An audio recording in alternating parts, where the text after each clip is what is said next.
হাত তোলা যাবে? একটু তালি দেওয়া যায়? বাবা বা এসেছে, এদিকে কোথায় এসেছে ব্রজের বাঁকা, এসেছে ব্রজের বাঁকা কালো সখা। আয় তোরা দেখবি গায়, দেখবি গায় তোদের এই সোনার নদী গায়, তোদের এই সোনার নদী গায়। এসেছে ব্রজের বাঁকা, এসেছে ব্রজের বাঁকা কালো সখা। আই তোরা দেখবি গায়, দেখবি গায় তোদের এই সোনার নদী গায়, তোদের এই সোনার হরি হরি নদী গায়।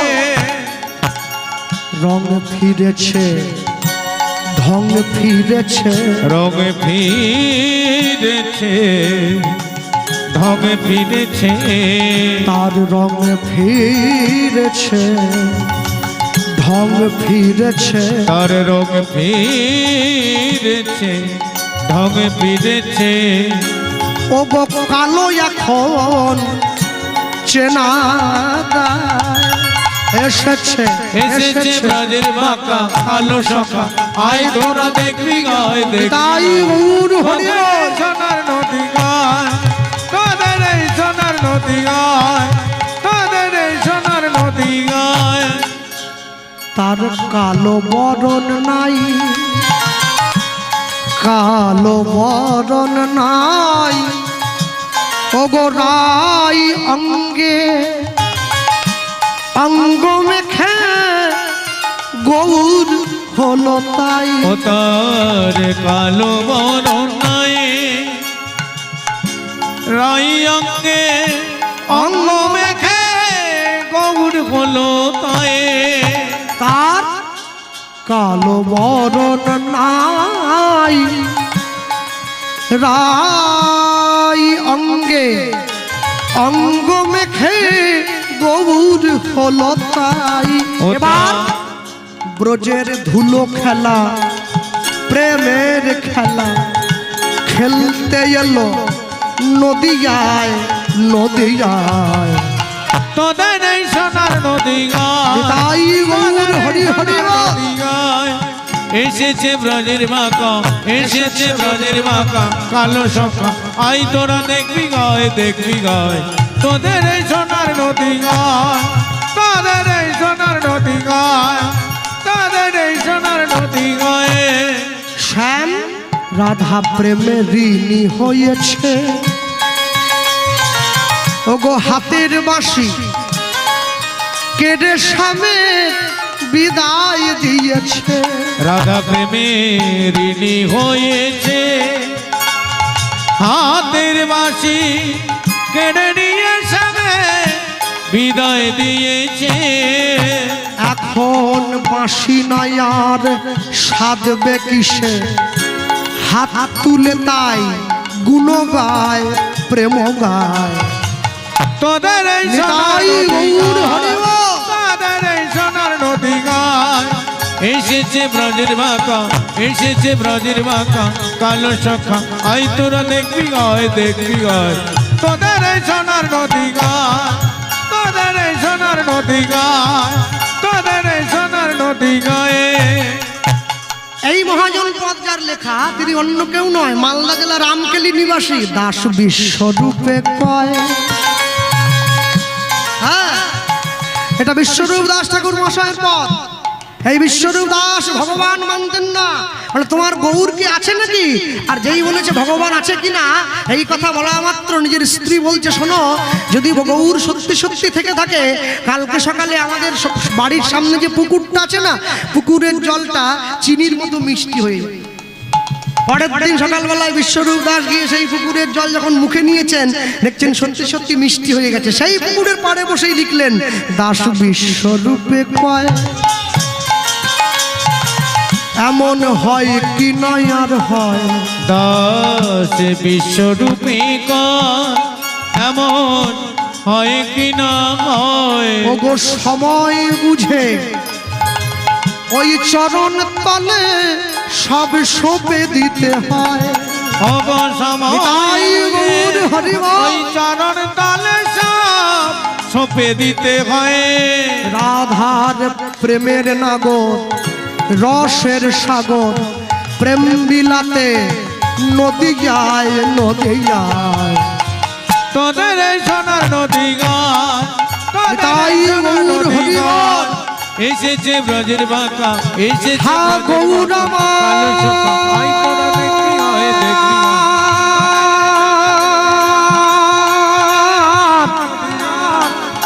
তুমি করুণা করো এই জগজনে কৃপা করো কৃপাময় কৃপা করো নদী গায়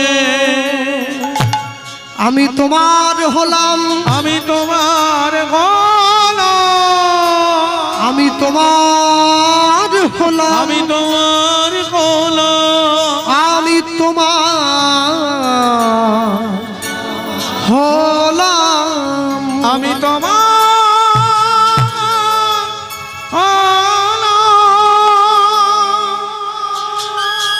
কে কে পায়ে পড়লো কে হরিদাস ঠাকুর পায়ের দিকে তাকিয়ে দেখছে ছোট একটা ছেলে চরণটা জড়িয়ে ধরে বলছে আমি তোমার হলাম ঠাকুর আমার নাম রঘুনাথ এ কি কে তুমি আমি হিরণ্য গোবর্ধন দাসের একমাত্র উত্তর ও তুমি সেই জমিদারের ছেলে আমাকে তোমার কথা বলেছিল তোমার গুরুদেব তুমি আমার পায়ে পড়লে বাবা হ্যাঁ ঠাকুর আজ থেকে আমি তোমার হয়ে গেলাম না না আমার হয়ে গেলাম বললেই কি হয় ঠাকুর আমি তো আমার নামটা বললাম তুমি তো তোমার নামটা বললে না ওরে পাগল আমার নাম হরিদাস বাহ এই জগতে সবাই মায়ার দাস গাড়ি বাড়ির দাস বিষয় সম্পত্তির দাস ছেলে মেয়ের দাস স্ত্রী পুত্রের দাস তুমি কিনা হরির দাস আমার বড় ভালো লেগেছে তোমায় জানো যাকে দেখিলে মুখে আসে কৃষ্ণ নাম জানিবে সেই বৈষ্ণব তাকে করিবে প্রণাম কিবা বিপ্র কিবা নেশি সূত্র কেন নয় যেই কৃষ্ণ তত্ত্ববেত্তা সেই গুরু হয় চরণটা জড়িয়ে ধরেছে ঠাকুর আমাকে তোমার সঙ্গে নিয়ে চলো না রঘুনাথ তুমি তো জমিদারের ছেলে গাড়ি বাড়ি বিষয় সম্পত্তি সুখ বিলাস বৈভব ত্যাগ করে তুমি আমার মতো ভিখিরি ফকিরের সঙ্গে দিন কাটাবে রঘুনাথ তোমার কষ্ট হবে বাবা না ঠাকুর আমি আবেগ দিয়ে বলি নাই আমি বিবেক দিয়ে বলেছি বেশ একদিনের জন্য যদি আমি গৌরকে ভালোবেসে থাকি একদিনের জন্য যদি গৌরকে আপন করে থাকি আমি হরিদাস তোমার মাথায় হাত দিয়ে আশীর্বাদ করলাম জীবনের সঠিক লগ্নে আমার গৌর তোমায় কৃপা করে তার নিজের চরণতলে জায়গা দিয়ে দেবে হরিদাস কৃপা কইলা রঘুনাথের উপরে রঘুনাথের উপরে সেই কৃপার কারণ হইল চৈতন্য চরণ পাইবারে চৈতন্য চরণ পাইবারে যার সৎ গুণে গোসাই রঘুনাথ দাস রঘুনাথ চৈতন্যে জন্মাইল ভক্তি জন্মাইল ভক্তি জন্মাইল বিশ্বাস জন্মাইল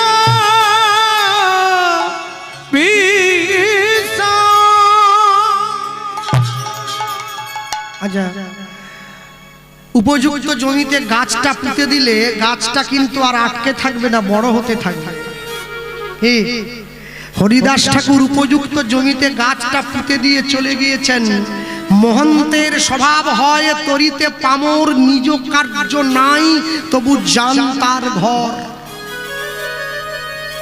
যেই আশীর্বাদ করে দিয়ে চলে গেছে রঘুনাথের অন্তরে গৌরের জন্য প্রেম একটু একটু করে বাড়ছে যতদিন যায় রাত যায় শুধু গৌর গৌর গৌর গৌর বলে বলে রঘুনাথের অন্তরে গৌরের জন্য শূন্য হতে লাগলো অন্তর কখন যাব কিভাবে যাব কেমন করে তার চরণে যাব বিদ্যা শিক্ষা সমাপন করে রঘুনাথ দাস নিজের গৃহে ফিরে এসেছে। বাবা জ্যাঠা দেখছে আমাদের ছেলেটা এত চঞ্চল ছিল, এত শান্ত হয়ে গেল কি করে। রঘুনাথ, কি হয়েছে তোমার? কাছে থেকে জিজ্ঞাসা করছে। ও রঘুনাথ, আমাকে বলো, আমি তোমার বাবা, আমি তোমার জ্যাঠা, আমাদের বলো না কি হয়েছে তোমার, বলো না। বাবা বাবা আমি আমি আমি গৌর চরণে যাব। চমকে উঠল।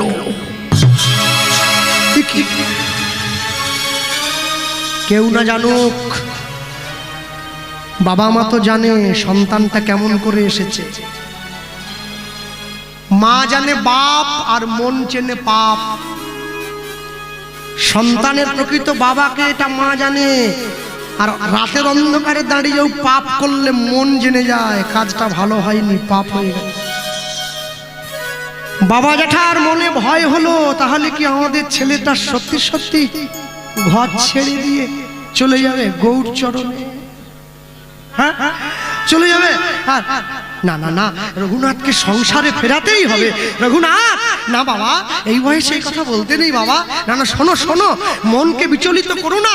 তুমি আমাদের একমাত্র এই রাজ্য সেবায় মন দাও, মানুষের সেবা করো। মনে ভাবছে কে? রঘুনাথ দাসের বাবা। কি করতে হবে? সংসারে মনটা বসাবার জন্য রঘুনাথকে একটা বিয়ে দিয়ে দিলে কেমন হয়? সুন্দরী একটা স্ত্রী ঘরে এনে দিলে রঘুনাথ তার মুখটা দেখলে সংসারটা মনে নিয়ে একবারে মেয়েটার মুখের দিকে তাকিয়ে রঘুনাথ গৌর ভুলে যাবে, গৌর ভুলে যাবে, রঘুনাথ গৌরাঙ্গ ভুলিবে, গৌরাঙ্গ ভুলিবে, গৌরাঙ্গ ভুলিবে, গৌরাঙ্গ ভুলিবে।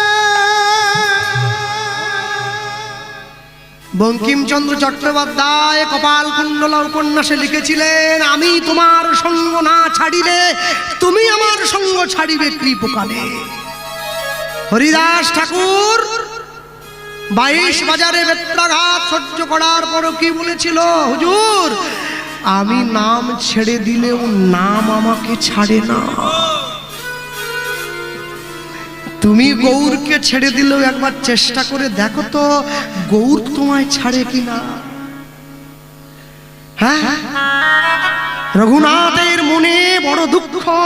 বাবা দুঃখ ভোলাবার জন্য পাত্রীর সন্ধান করছে। উপযুক্ত পাত্রী কোথায় পাওয়া যায়? যাকে তাকে তো রঘুনাথের বৌমা করে আনা যাবে না। রঘুনাথ দাসের গৃহে প্রত্যেকদিন একটি বিধবা মা আসতেন ঘর পরিষ্কারের জন্য, যে মায়ের নাম ছিল রেবতী দাস। তার বিবাহযোগ্য সুন্দরী একমাত্র কন্যা ছিল, মেয়েটার নাম ছিল কমলা। যখনই জমিদার মশাই দুইজনকে সেই বিধবা মাকে দেখেছে, ছুটে গিয়ে কাছে দাঁড়িয়ে বলছে, রেবতী, কালকে সকালে তুমি একটু ঘরে থাকবে, আমরা দুই ভাই তোমার ঘরে যাব। কেন জমিদার মশাই? না না, একটু দরকার আছে, গিয়ে বলবো। পরের দিন প্রভাতে দুই ভাই স্নান করে শুদ্ধ বসন করে সোনার পালকিতে করে রেবতী দাস নামক কর্মচারীর গৃহে গিয়ে উপনীত হয়েছে। আস্তে বড় লোকের দরজায় গরিব যদি আত্মীয় হয়ে আসে, বড় লোক খুশি হয় না, কিন্তু গরিবের দরজায় বড় লোক যদি আত্মীয় হয়ে আসে, গরিব বড় আনন্দ পায়। আজকে আমার গৃহে কে এসেছে তো দেখো, জমিদারের পদধূলি পড়েছে। জমিদার মশাই আসুন, একবার আসুন না। জানেন, আমি বড় অবাক হয়ে যাই, খুব মনে ভাবি। কি ভাবি বলুন তো? মাঝে মাঝে চিন্তা হয়, যারা আমরা হরিনাম করি, আমরা কীর্তন করি, আমাদেরকে বসিয়ে মানুষে আরতি করে। কীর্তনিয়াকে আরতি করছে, কীর্তনিয়া আরতি নিচ্ছে, এর ভয় নেই এতটুকু? হ্যাঁ, পা ধোয়াবার জন্য গৃহস্থ একবারে থালা বের করে নিয়ে চলে এসছে, আর আমি জুতো খুলে একবারে কাপড় টাপড় গুটিয়ে তৈরি হয়ে যাচ্ছি। সাবান টাবান মেখে পা ফসা করে ধোবে না? একবার ভাবতে হবে, আমার পা সে ধোয়াতে পারে, আমার বাড়ানোটা কি উচিত নাকি? পা ধোয়াবে কার? যে সর্বত্যাগী, যার মোহ নাই। আমার তো মোহে ভরা এই দেহ, তুমি পা ধোয়াচ্ছ কি করে? নিয়ে গিয়ে সামনে বসিয়েছে, শুদ্ধ আসন পেতে দিয়েছে, জমিদার মশাই বসেছেন। মা রেবতী, একটা কথা বলবো, তোমার একটা মেয়ে আছে না? আছে। একবার ডাকা যাবে মেয়েটাকে? হ্যাঁ নিশ্চয়ই। কমলা, একবার আয় মা, জমিদার মশাই ডাকছে। মেয়েটা এসেছে শতচ্ছিন্ন বসন পরে। হ্যাঁ, আর যেই শতচ্ছিন্ন বসন পরে মেয়েটা এসেছে, জমিদার মশাই সামনে দাঁড়িয়ে, আহা অপূর্ব, এই মেয়েটাকেই তো দরকার আমাদের সংসারে, আমাদের সন্তানের পুত্রবধূ করে নিয়ে যাব। একে আমরা যা বলবো এ তাই শুনবে। প্রণাম করছে, চরণে হাত দিয়ে। মা, তোমার নাম কি? আমার নাম কমলা। একটা কথা বলবো, রাখবে? হ্যাঁ। তোমাকে তোমার জীবনে অনেক কষ্ট জানো মা, ঘর মুছতে হয়, বাসন ধুতে হয়, রান্না করতে হয়। একটা জিনিস ভিক্ষে চাইছি, দেবে? আগে জমিদার মশাই, আপনারা আমার পিতৃতুল্য, বলুন না কি দেব? যাবে আমাদের ঘরে, আমাদের সংসারে রঘুনাথের স্ত্রী হয়ে, আমাদের কুলবধূ হয়ে, আমাদের সংসারের লক্ষ্মী হয়ে। যেই এ কথা বলেছে, মেয়েটার চোখে জল এসে গিয়েছে। এ কি বলছে? আমি অভাগিনী, কাঙালিনী, দরিদ্র, হতদরিদ্রা, শতচ্ছিন্ন বসন, আপনার পরিবার থেকে অর্থ এলে আমার দিন চলে, আর আমি আপনার ছেলে। হ্যাঁ মা, আমরা দুই ভাই তোমার কাছে ভিক্ষা চাইছি, মৃত্যু পথযাত্রী দুইজন, তুমি ফিরিয়ে দিও না মা। মেয়েটা মনে মনে ভাবছে, রঘুনাথের মতো গৌর ভক্ত পণ্ডিতকে যদি আমি নিজের জীবনে পাই, আমার নারী জনমটা ধন্য হয়ে যাবে। জমিদার মশাই, আমি যাব, কথা দাও, কথা দাও। হ্যাঁ, আমি কথা দিচ্ছি, আমি যাব। দাঁড়াও, একটা শর্ত আছে মা। কি শর্ত বলুন না? আমাকে কাজ করতে হবে তো? আমি সব কাজ পারি, আমি সব পারি। না না মা, তোমাকে কোনো কাজ করতে হবে না। তুমি শুধু তোমার রূপ দিয়ে, তোমার দেহ দিয়ে, তোমার যৌবন দিয়ে, তোমার মোহ মায়া দিয়ে তুমি আমাদের ছেলেটাকে ভুলিয়ে রাখবে। রঘুনাথ যেন কখনো ঠাকুর ঘরে না যায়। অসম্ভব! আপনি কি বলছেন? ছুটে গিয়ে জমিদারের চরণটা চড়িয়ে ধরলো। কি বলছেন? না না না, আপনি যদি আমাদের বলতেন রঘুনাথ নেশা করে, ওকে ছাড়িয়ে দাও। আপনি যদি বলতেন রঘুনাথ সৎসঙ্গ করে, ছাড়িয়ে দাও, আমি ছাড়িয়ে দিতাম। রঘুনাথ গৌরের নাম করে।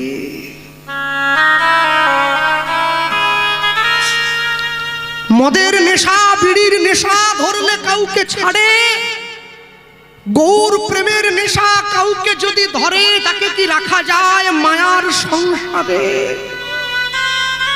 মা, তুমি যে কথা দিলে মা, আমায় কথা দাও, কথা দাও, আমার ছুঁয়ে কথা দাও। তুমি আমাদের ঘরে, আমরা মেয়েটা বুঝে নিয়েছে। মেয়েটা মনে মনে বুদ্ধি করছে, আচ্ছা আচ্ছা আচ্ছা, আমার স্বামী গৌরচরণে যাবে বলছে। জমিদার মশাই আমাকে পুত্রবধূ করে নিয়ে যেতে চায় আমাদের ছেলে, ওই ছেলেটাকে আটকানোর জন্য, যাতে গৌরচরণে না যায়। আচ্ছা বলুন, আমি তো ওকে আটকে রাখতে পারবো না, ও চলে যাবে, আজ হোক কাল চলে যাবে। আচ্ছা একটা বুদ্ধি করলে হয় না? কি? আমার স্বামী যদি গৌরচরণে চলে যায়, আমি কি পড়ে থাকবো? ও যদি যায়, একবারের জন্য হলেও তো মহাপ্রভুকে বলবে, প্রভু আমার স্ত্রী আমাকে এই পথে পাঠিয়েছে, সেদিন আমার জনমটা ধন্য হয়ে যাবে, সেদিন আমার জনমটা ধন্য হয়ে যাবে। মা, তাহলে কথা দাও, তুমি আমাদের ঘরে লক্ষ্মী হয়ে যাবে। হ্যাঁ, দিলাম কথা। নিজের গৌরচরণের রাস্তাটা পাকা করে রাখছে, পাকা করে নিচ্ছে। আমি যাই। শোনো, যে মেয়েটা, যে বাড়ির বৌমা ভালো রান্না করতে পারে, সে আদর্শ গৃহবধূ নয়। যে অনেক দূর পড়াশুনো করেছে, সে আদর্শ গৃহবধূ নয়। যে বাড়ির বৌমা দেখতে খুব সুন্দর, সে আদর্শ গৃহবধূ নয়। যে বাড়ির বৌমা পরিবারের সকলের হাত ধরে আর গৌর গোবিন্দ চরণে নিয়ে যেতে পারে, সেই হচ্ছে আদর্শ গৃহবধূ। নিতাই গৌর হরি বল, হরি বল। আমি সবাইকে বলবো, বাড়ির বৌমাকে বলবে, মা একটু ভগবানের নাম ছেড়ো না তুমি। হ্যাঁ, রঘুনাথ দাসের বিয়ে হয়ে গেল মেয়েটির সঙ্গে। সকলে আশীর্বাদ করছে, রঘুনাথ জীবনে সুখী হও, অনেক বড় হও। আশীর্বাদ করে দিয়ে ফুলশয্যার ঘরে প্রবেশ করিয়ে দিয়ে চলে গিয়েছে। কমলা বসে রয়েছে মাথায় ঘোমটা দিয়ে। রঘুনাথ দাস যেই ঘরের মধ্যে প্রবেশ করলো, মেয়েটা পালঙ্ক থেকে নেমে এসে রঘুনাথ দাসকে প্রণাম করছে। আপনি আমার প্রণাম গ্রহণ করুন। রঘুনাথ দাস বলছে, জানো তো কমলা, তাকিয়ে দেখো এই ফুল দিয়ে সাজানো পালঙ্কের উপরে আমরা আজ আমাদের জীবনের প্রথম রাত্রি।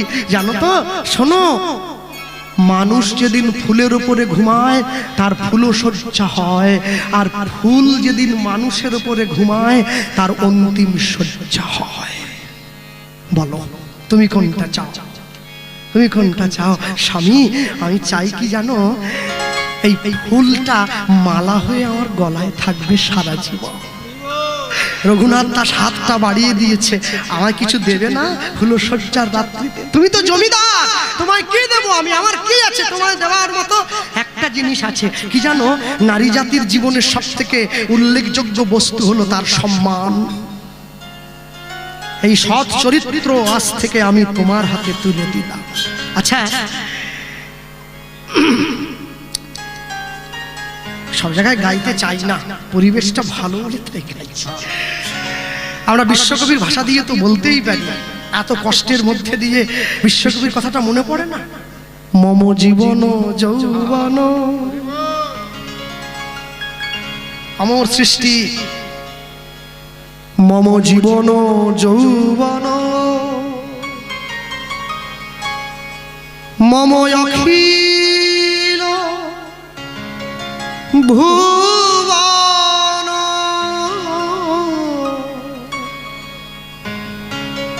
মম জীবন যৌবন,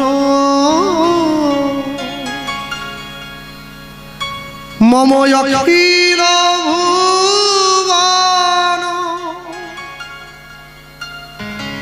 তুমি ভরিবে সৌরভে নিশীথি নিশম, তুমি রবে নীরবে হৃদয়ে মম, তুমি রবে নীরবে। আমার হৃদয় মাঝে তুমি থাকবে সারা জীবন, আর আমি কিচ্ছু চাই না তোমার কাছে, তুমি কিচ্ছু চাই না। আর আমি শুধু চাই, যেই রঘুনাথ দাস হাতটা বাড়িয়ে দিয়েছে, রঘুনাথ দাস বলছে, আমি তোমার কাছে আরেকটা জিনিস চাইবো, দেবে? কি জিনিস? তোমার সম্মান রক্ষা যেমন আমি করব, আমাকেও তো উচিত তোমার কিছু দেওয়া। বলো না, কি কি দেবে তুমি স্বামী?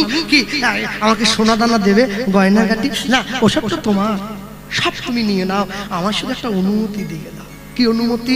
ওই যে আমি গৌর বদন করি ধারণ চাইছি।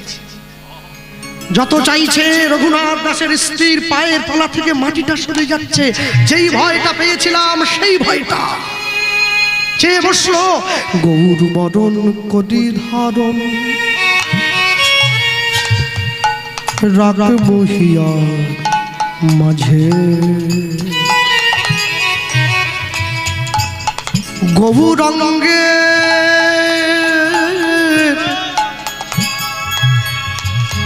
ভূষণ পরব,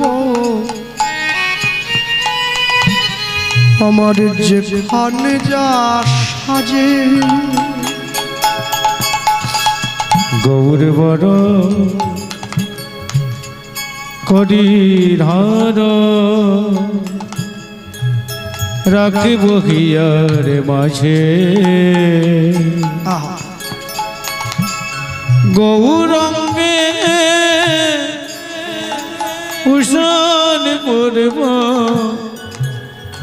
যেখানে যা সাজে।